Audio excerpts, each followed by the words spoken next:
Boomer Sooner, everybody. The Sooner Schooner, the women's version of it, 3 games this past weekend. And started out 3-0 to start off the conference.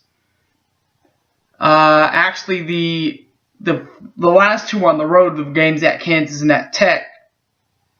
But the first game is the game I was really, really super impressed with. And by the way, I know that a lot of you guys, you get on here and you say the mean stuff, and you say that, it's just a waste of time and all this stuff and all these bad things. But I met one of the people that really just keep me going, as cruel as some of the people can be on here, and that's a guy that used to be here locally at Channel 4 before it was KO4R actually, and that would be Ron Thuland. He called the upset of Oklahoma and West Virginia in women's basketball. That was actually the first women's game I'd gone to this year, so they went through that game beating West Virginia 71-60 before heading on the road into the fog, starting off 2-0, getting a 12-point win, 69-57 over the Rock Chalk Jayhawks, and then went down to Lubbock and got a big 75-58 win before heading home for this week. How did it all happen, you might be wondering? How did they start off 3-0? Well, we'll get into all those pretty pictures next here on the Women's College Basketball Review Show. Here we go.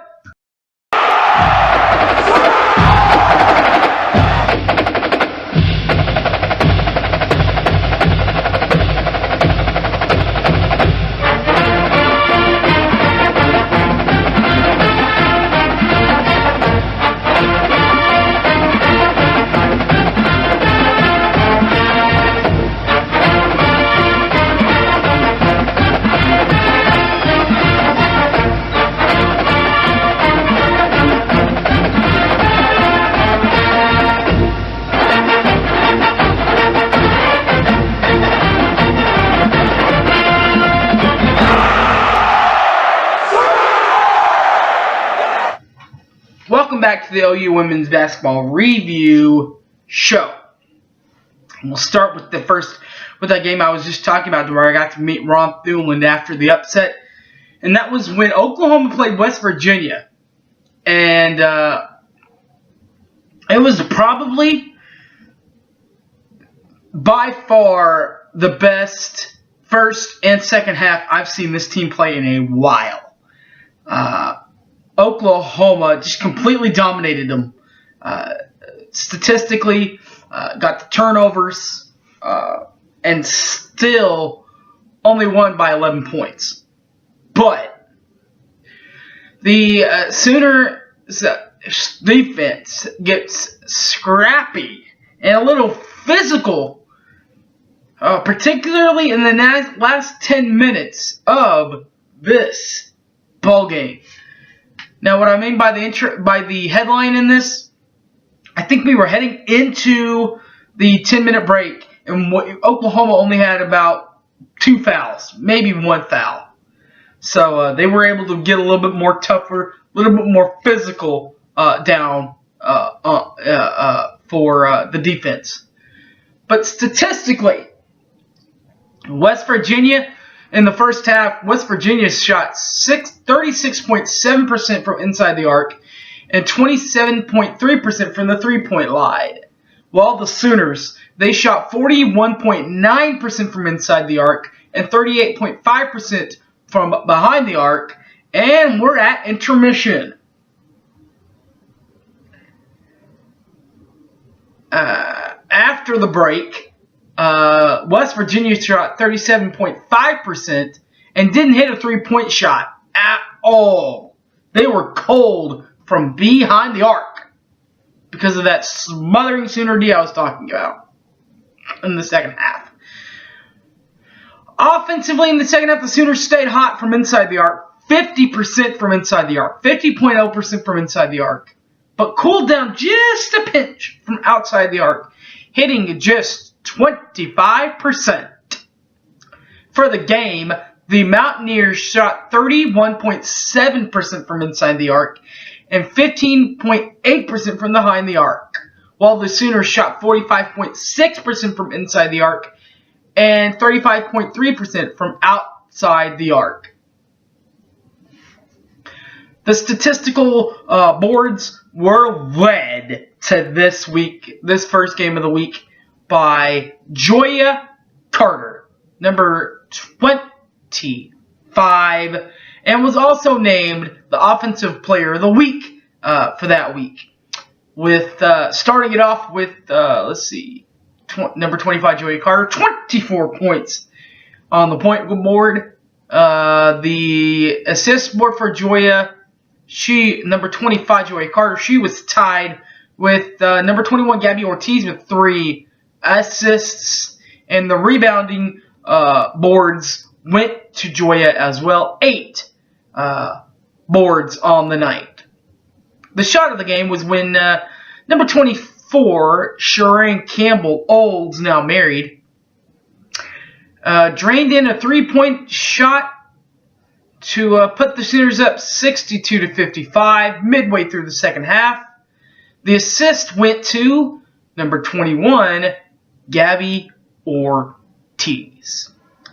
After the upset, after everything cooled off, after I met Ron Thulin, the Sooners got a bit of a break, and the mid game and flew to Lawrence, Kansas, where they started off 2-0 in the league after a win in the Fog over Kansas, 69-57.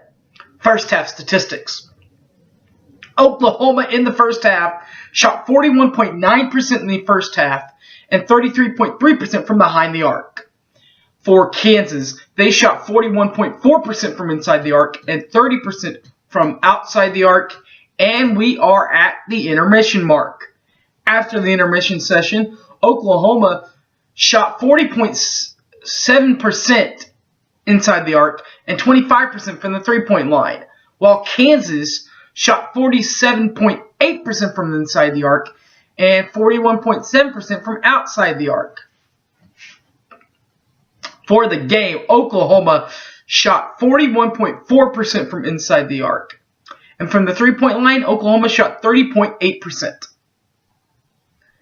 while Kansas shot 44.2% from inside the arc and 41.7% from the three-point line. But the important thing is the final stat, the scoring stat, where the Sooners won by 12. In fact, 2 of those 12 came from Kaylin Williams when she hit the shot of the game, when she scored a layup in the second half. Statistical leaders in this one, the point differential was made by apparent by number 25, Joya Carter, who led the team with 19 points in the game. Gabby Ortiz led the team in assists with 3. That was number 21, Gabby Ortiz. And number 42, Kaylin Williams, KK, led the rebounding dates at 11. Now, the Sooners head as far south as you can go, just about, into Lubbock, Texas, and got a good win down there, 75-58 win over the Raiders. In the first half, Oklahoma shot the lights out again, 53.6% from inside the arc and 45.5% from three-point lines, while Tech shot 31.0% from inside the arc and 14.3% from the three-point line. In the second half, Oklahoma shot 42.3% from inside the arc and 16.7% from three-point lines, while Tech shot just 26.5% from inside the arc and 0.00 from the three-point line. The game was played as followed. Oklahoma shot 48.1% from inside the arc and 35.3% from the three-point line, while Tech shot 28.6% from inside the arc and 7.1% from outside the arc. The statistical leaders in this game, my girl was finally the leading scorer this week for this one. My girl, number 10, Peyton Little, led the game with 13 points for the Sooners. But Joya Carter was not left out of the stats boards, as she, number 25, Joya Carter, that is, and my girl, number 10, Peyton Little, both led in assists in the assist category with 3. And finally, rebounding-wise, number 42, Kaylin Williams, KK, she led the way with 7 dunk boards. The shot of the game was when number 21, Gabby Ortiz, hooked up a 3-point shot to Derica Wyatt, who put up the shot to set up the assist for Gabby. Derica's shot went in the first half. So, in climaxing, the Sooners start off 3-0. An upset win over West Virginia in Norman, 71-60. Then headed back on the road where they've been for majority of this preseason, and got a good 69-57 victory on Lawrence before heading down south to Lubbock, Texas, and getting a 75-58 win over Tech. That's Harry James. Thanks for watching. You can find me on Facebook, Harry James Taylor, or you can tweet me at SoonerFanOK. Thanks for watching, everybody, and as always, Boomer Sooner, everybody. Take care.